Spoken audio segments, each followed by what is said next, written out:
د پاکستان او طالبانو د توافقنامې جزئیات رسنیز شول. د طالبانو د سوداګرۍ وزیر چې د یو لوري هیات سره پاکستان ته تللی و، د دې هیواد سره د ترسره شویو توافقاتو په هکله معلومات ورکړل.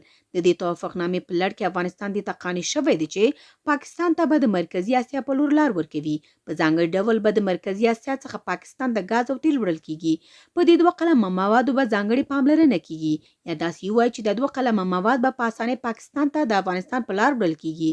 په دویم قدم کې به د اسلام آباد نړیوال هوایي ډګر د افغانستان د سوداګریزو توکو د ترانزیت لپاره تیاریږي، او د دې لارې به افغانستان ته د سوداګریزو توکو وړل او راوړل یو ځل بیا شروع کیږي، او افغان سوداګرو ته به د اسانتیا رامنځته کیږي.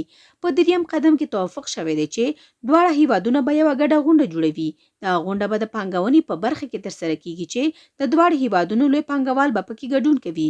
په دې هکله جزئیات نه دي ورکول شوي چې دا غونډه په پاکستان کې جوړیږي او که په افغانستان کې.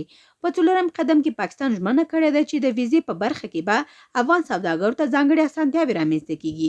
د ورکړل شویو معلوماتو په بنسټ پاکستان به افغان سوداګرو ته 15 کلنه ویزه ورکوي، ترڅو د دواړو هیوادونو سوداګري نوره هم وده وکړي. په پنځم قدم کې توافق شوی دی چې په ګمرکونو کې به ظرفیتونه او زیربناوې پراختیا مومي. په دې ډول به هڅه کیږي ترڅو د سوداګرو مالونه د زیات وخت لپاره په ګمرکي په تمه نشي. په شپږم قدم کې ژمنه شوې ده چې پاکستان به افغان سوداګرو ته په دې هیواد کې د پانګونې لپاره ګڼې اسانتیاوې رامنځته کوي. تر اوسه د دې ځانګړتیاو په هکله مشخص جزئیات نه دي وړاندې شوي.